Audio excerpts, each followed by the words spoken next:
With the 16th pick in the first round, the Tampa Bay Buccaneers select Riddell Anthony, wide receiver from the University of Florida. Well, right position, that's for sure.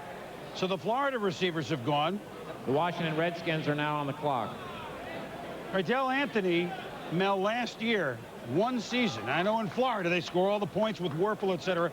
18 touchdowns last season alone as a receiver. Wow. Well, I think just like Hilliard, you're seeing a kid here that has great ability after the catch. You know, he's a big play guy, had an outstanding senior campaign, or junior campaign, I should say. 72 receptions, 18-yard average. We watch him here, and you see the explosiveness out of his cuts, just accelerates past those defensive backs and pulls in the football. There's a lot of experience catching the ball. See him here in the open field. You see a lot of the same things that we saw earlier with Ike Hilliard in Riddell Anthony. It was basically a toss-up all year between these two. Fade round again against the Shea Townsend. Similar type of highlight from Anthony to Hilliard. Of course, Hilliard went 7. The Buccaneers got Anthony at 16. So they're coming out of a Spurrier offense. We're going to have some adjustments to make. But certainly the Buccaneers had to get a wide receiver for Trent Dilfer. And they also have Warwick Dunn, who can also split wide, both from Florida. Florida State with Dunn, Florida with Anthony. Made a lot of sense for Tony Dungy to go offense with those two picks.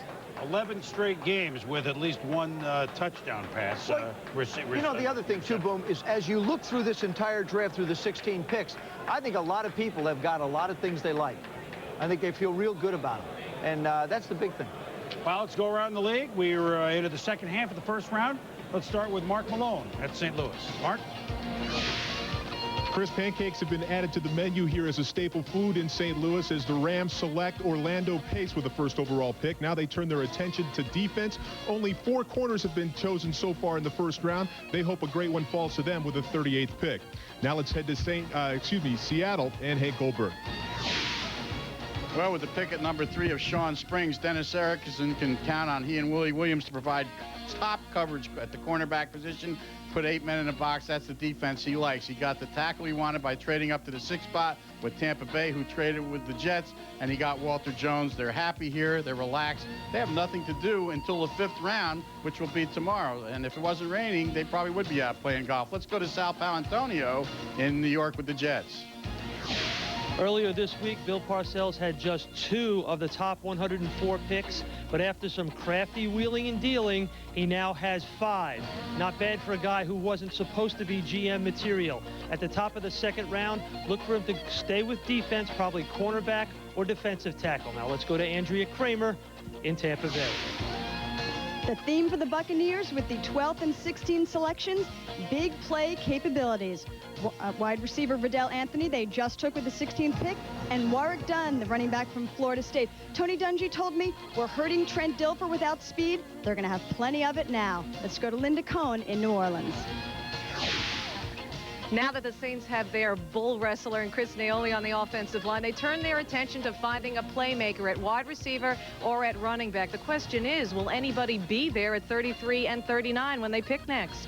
Now let's go to Chris Mortensen in Miami. Well, Jimmy Johnson loves playmakers, and he didn't have to go far to get when he picked Yatil Green of University of Miami. Who knows, maybe another Michael Irvin. He still has 9 picks left this weekend.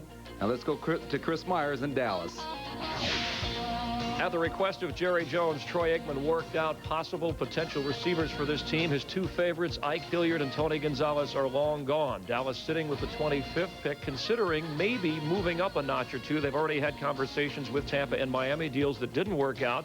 Dallas may be thinking linebacker they need to replace Darren Smith, who signed with Philadelphia. Right now, let's go to Green Bay and Gary Danielson.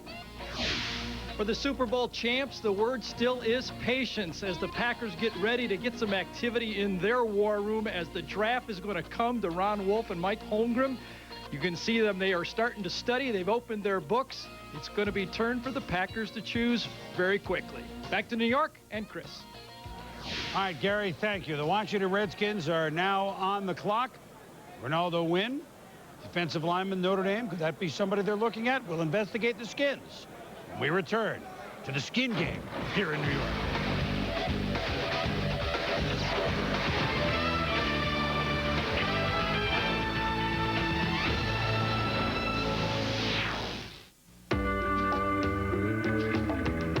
STP son of a gun protectant makes vinyl truly shine. Leather more lustrous. And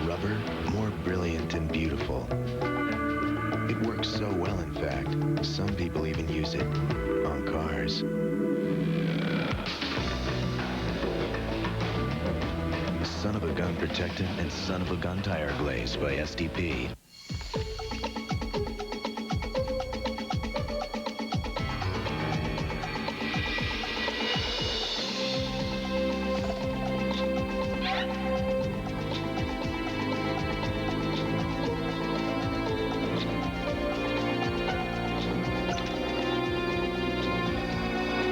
Introducing the Ultimate Stuff by Hager.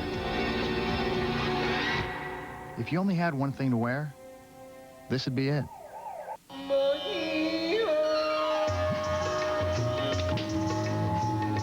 A Rude Central air conditioner is built so well, it might just last you till the next ice age.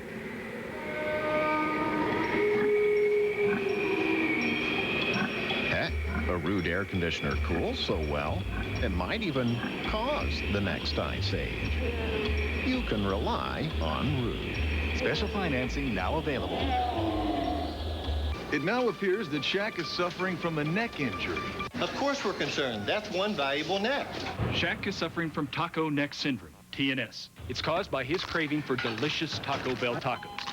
And he's getting worse with every neck-bending bite. There's nothing funny about TNS. It's not natural. It's a conspiracy, man.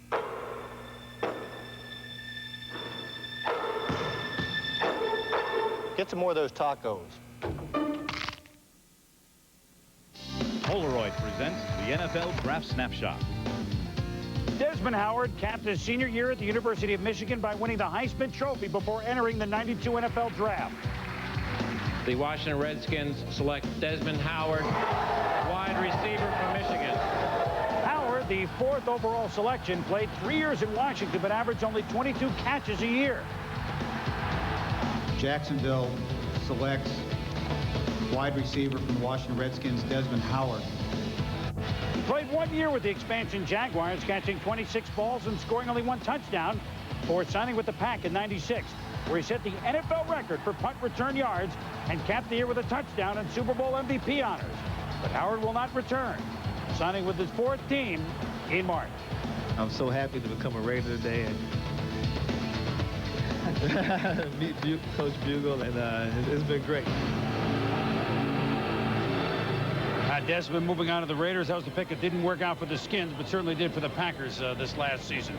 Well, Washington Redskins have about 7 minutes to go on the clock with their first-round pick, 17th overall.